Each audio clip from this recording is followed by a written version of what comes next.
I need you to, when you start saying that, like, this is the difference between surviving, this is the difference between survival and death. We are being murdered in the street. Our people, 50% of the people that are homeless in this country are Black. We are 14% of the population, but 50% of the homeless. If you don't know that, and if you don't care about that, and you call yourself a progressive, I don't know what you're progressive about. So you can't say you care about people and tell Black people that we need to get behind. Tell me how free college helps the homeless people. Literally up the street from me, there was a whole homeless encampment that the police just cleared out last week, and the police been coming back, making sure it doesn't come back. How does it help? How does free college help the Black people who are homeless right now? It doesn't, because you need time to think. You need a place to live. You need certain things to go to school. Like, we need money, period. That's what we need. That's what we need. Y'all need everything else because you guys are stable. So you're talking to us like we have stable Black communities. Our communities are not stable. What you guys are experiencing right now in COVID is our everyday life. So your interests and our interests are not the same. So you can't give me what works for you, because that only works for maybe 5% of Black people. So y'all keep talking about class. Everything that you're proposing mainly affects the top 5% of Black people. Outside of that, it don't really affect them that much. So you don't even understand why on the margin, like you're chipping away at the margins, and then you're gonna say, well, hey, Black people, we gave you this, we gave you that. You're still struggling because you didn't give us what we needed. So stop telling me what I need. Like, a long time, I come from the personal development space. So I used to, read a lot of books, Think and Grow Rich. A long time ago, I saw Lisa Nichols in person, and she said, your customer will tell you what they want. They'll tell you what product they want. Black people are telling you what we want. ADOS people are telling you what we want. And you were telling us, no, you want this. And that's why you're getting the response that you're getting. So y'all better figure it out, because the same way that I can't get out here and be like, no, we don't need Medicare for all, and no, you don't need no free college, y'all not going to join behind me. So why do you think I would join behind you? That's like me being out here being like, F the environment. We can do that later. Like, reparations, we need reparations right now, the same way we need to start working on the environment, and the same way people need UBI, free college. We need that just as much as you need everything else. So either you're gonna pick up the Black plight and fight with us, or we're gonna keep fighting each other and let all the oligarchs with all the money keep winning. But this comes through us. So either you get on our team, I hate to say it, but either you're gonna get down or you're gonna lay down. Ain't no other way to put it, y'all. I'm sorry, y'all could be mad at us all that you want, but if you could do it without us, you would have did it already. Period. Like, you still need us. And even more than that, on a spiritual level, you need our energy. You need Black people ancestors to decide that they want to save this country, and they only gonna do it if they people ask them to. And with us rooting for y'all to fail, it's all bad. So I'm gonna let y'all go. I'm sorry. All right, thanks, Sam. All right, John. Again, sorry, you got to follow that. Yeah, nah, man. Nah, man. I love this. I live for this shit. I love this. Sam going, no. I've been waiting for this, man. But yeah, man, like with the whole left wing agenda, and Carol's constantly talking about how these particular policies will help the majority of people. That means it's going to help white. Like, we're a minority. Like, so he's like, yo, not only is it good for Black people, it's good for everybody. But like, we are a minority of people. So basically just saying, Black people, shut up. You're gonna get a little bit of crumbs. We're gonna stabilize white people. We're gonna stabilize all the top immigrants in the country. I mean, like the upper echelon immigrants. You're gonna stabilize immigrants that are below you. Like, give them citizenship, put them above you, and you're gonna get some crumbs. The other side, you ain't gonna get no crumbs, and the Republicans ain't gonna really give you nothing. So just shut up. That's what. And John, can you touch on that wealth transfer they're about to get as well? It's about the wealth transfer from where? Like, you talking about from the 67 trillion that they about to get from their grandparents? Oh yeah. So So we all know. So they about to get their reparations. So basically, the Gen X's and the Gen Z's and all, even the millennials, when the white millennials get into like their 40s, and I mean, when my age, when they get into their 50s and our parents start dying off, they about to get their reparations. And then they about to get and our boomer class is going to die off. They have no liquid to pass down, nothing, and it's going to leave us a permanent underclass. They're not understanding this. Like, they're not understanding you must stabilize the native black population before you implement any large sweeping left-wing redistribution programs, things of that nature, because it'll fail.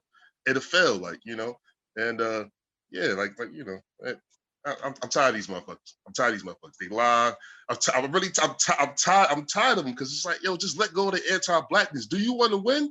Like Sam said, do you want to win, or do you just want to still blab realize your answer? Yeah, like what are y'all doing? Like, do you like is us being on the bottom still that important to you? Like, just like, you know what? Fuck it, man. Fuck it. We found another way to, like, yo, you have to fix us to fix America. Period. Every time something happens for black people, ADOS, the country moves forward. Slavery abolished, country moves forward. Reconstruction, country moves forward. Then like desegregation, civil rights, country moves. Every time the country moves forward, everybody. We drag the whole, we got to carry the whole weight of the fucking country on our back for this shit to move forward. And if these people understand history and they understand numbers and data, I don't understand why they don't see that. Like, this is the final step of the civil rights movement. The economic part, the economic justice part that MLK was talking about. This is the final step. So, and I always ask the democratic socialists, like, yo, all right, it's like, yo, Sweden, Denmark. I'm like, well, how does the three black people that live in Sweden, how do they live compared to the majority Swedish? No. Majority Danish population. I hate to jump in on that. But the reason why their society has everything that they have is because it's is homogeneous? Is that what the word I'm looking for? Homogeneous society. It's majority white. So the reason why this country has such a shitty labor movement, such shitty safety net, is because they use blacks to undercut whites. So it's like, nah, we can't do welfare. Those lazy Negroes are gonna get welfare, but the majority of the people that are on welfare are white women.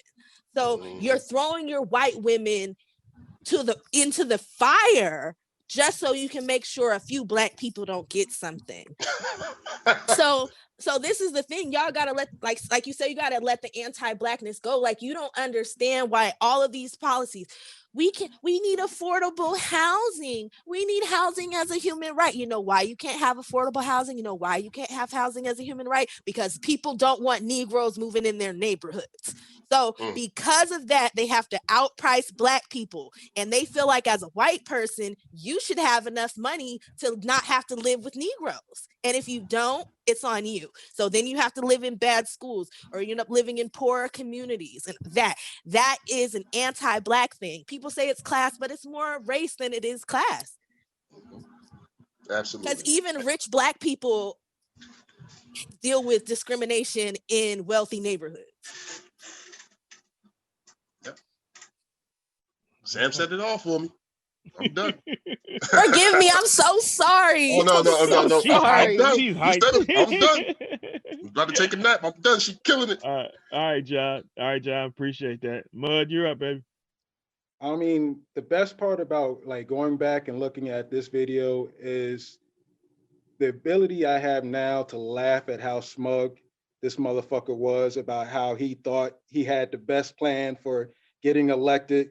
And look at them now. Look where they at. They don't know what to fucking do. They have nothing now. And really, if they had ran with the reparations thing, think about this. Bernie, by March time, when the George Floyd shit happened, he would have been unfucking touchable if he had reparations. Bernie at marches leading all them white people screaming Black Lives Matter, that a 50-year runaround from when he was marching in the 60s. What? That would have been, man, that would have been the best storyline ever. People love a good story. He would have just walked into the White House.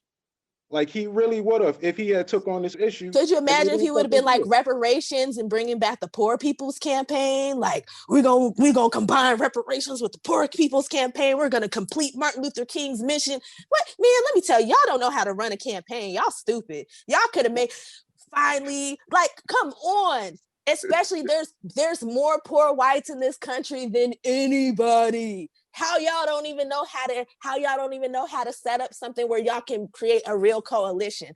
And I just believe the Democrats want to lose. And like you were saying earlier with the fucking like tying this into like the greatest injustice of labor that has happened in this country, you could have easily went from that to talking about your like all your labor ideas for the Green New Deal, all this shit, the $15 minimum. You could have easily went from that to that. But what you guys do now is y'all use our story, y'all use our suffering to sell all these universal plans. And then we look at you pissed off, like, what the fuck are you doing? Because you're leaving us out for the most part. But if you had started with reparations, we would have been on board. We wouldn't have given a fuck what you said after that point. That's facts. But hell yeah. Period. What you cousin for bro. I'm sorry, bud. You done? You good? Yeah, go ahead. All right. So I got 2 quick points in. All right, we're gonna do a little. We had a little history. We're gonna do a little science. All right. So when we started talking about talking about moving to different planets, we're going to put colonies on Mars or colonies on the moon. There was a process called terraforming, turning that space into terra meaning Earth, turning that space into livable, wherever it was, the moon, the Mars, wherever, turning that space into some sort of livable space for humans. Right. So what I believe is going on. All right, we're going deep into conspiracy theory territory, but I don't think so. But it's also along the lines of what Chris Hedges talks about, right? So what we're looking at is corporations have decided that offshoring is inefficient, right? So what they're trying to do is they already torn the labor movement down. They're tearing everything else down so people will work for anything. Right. So now that's when they'll start talking about bringing jobs, manufacturing back here. People say manufacturing is gone for good. That's bullshit. If you have the right set of incentives through law, the manufacturing can come back. If we subsidize it, manufacturing can come back. Right. So that's what we're looking at. So we have to be clear. We have to be very, very clear about what's going on. Right. We are at our subjugation is part of that process, right? Because we are the only ones in the modern history with any W's against white supremacy. Only us. We're the only ones with wins against white supremacy.